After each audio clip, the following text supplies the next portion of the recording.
KSEB Koonamuchi സെക്ഷന്റെയും Kandanassery ഗ്രാമപഞ്ചായത്തിന്റെയും സംയുക്താഭിമുഖ്യത്തിൽ വൈദ്യുതി സുരക്ഷാ ബോധവൽക്കരണ ക്ലാസ് സംഘടിപ്പിച്ചു. മറ്റം ചോയ്സ് ഓഡിറ്റോറിയത്തിൽ നടന്ന വൈദ്യുതി സുരക്ഷാ ബോധവൽക്കരണ ക്ലാസിന്റെ ഉദ്ഘാടനം മുൻ വിദ്യാഭ്യാസ വകുപ്പ് മന്ത്രി പ്രൊഫസർ സി രവീന്ദ്രനാഥ് MLA നിർവഹിച്ചു. നമ്മൾ ഏറ്റവും അധികം സേവ് ചെയ്യേണ്ടത് വൈദ്യുതിയാണ്. നമ്മുടെ മണ്ഡലത്തിൽ നമുക്ക് പരമാവധി സോളാർ എനർജി ഉപയോഗിച്ച് അതിൻ്റെ സാധ്യത അനന്തമാണ്. ഇനി ഡാം കെട്ടാൻ എവിടെയല്ലേ എന്ന് വെച്ചാൽ ചിലപ്പോൾ ഉണ്ടാവില്ല. അതിന്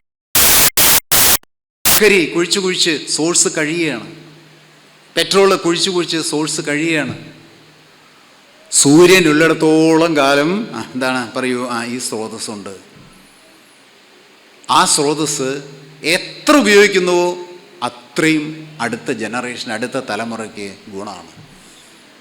അതുകൊണ്ട് നിങ്ങൾ ഓരോരുത്തരും പറ്റുന്ന രീതിയിൽ അതിന് വലിയ സബ്സിഡി സർക്കാർ തരും, ബാങ്കുകൾ ലോൺ തരും. കണ്ടാണശ്ശേരി ഗ്രാമപഞ്ചായത്ത് നമ്മുടെ മണലൂരിനെ മുന്നിൽ നിന്ന് നയിക്കണം എന്ന വിനീതമായ ഒരു അഭ്യർത്ഥനയാണ്. അതൊരാൾക്ക് വേണ്ടിയല്ല, ഒരു ജനതയ്ക്ക് വേണ്ടിയാണ്. KSEBക്ക് വേണ്ടിയല്ല, ഒരു ജനതയ്ക്ക് വേണ്ടിയാണ്.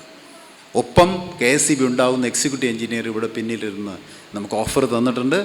അനർട്ട് അതിനുവേണ്ടി എല്ലാ സാങ്കേതിക സഹായം ചെയ്യും. കണ്ടാണശ്ശേരി ഗ്രാമപഞ്ചായത്ത് പ്രസിഡന്റ് MP സജീബ് അധ്യക്ഷനായി.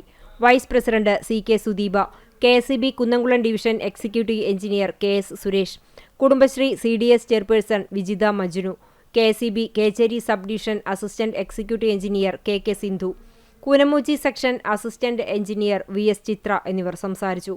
വൈദ്യുതി പ്രതിസന്ധിയുടെ പ്രത്യേക സാഹചര്യത്തിൽ വൈദ്യുതി ഉപയോഗിക്കുമ്പോൾ പുലർത്തേണ്ട ജാഗ്രതയെക്കുറിച്ചും സുരക്ഷാ ബോധവൽക്കരണത്തെക്കുറിച്ചും KSEB retired engineer AC Sabu class നയിച്ചു.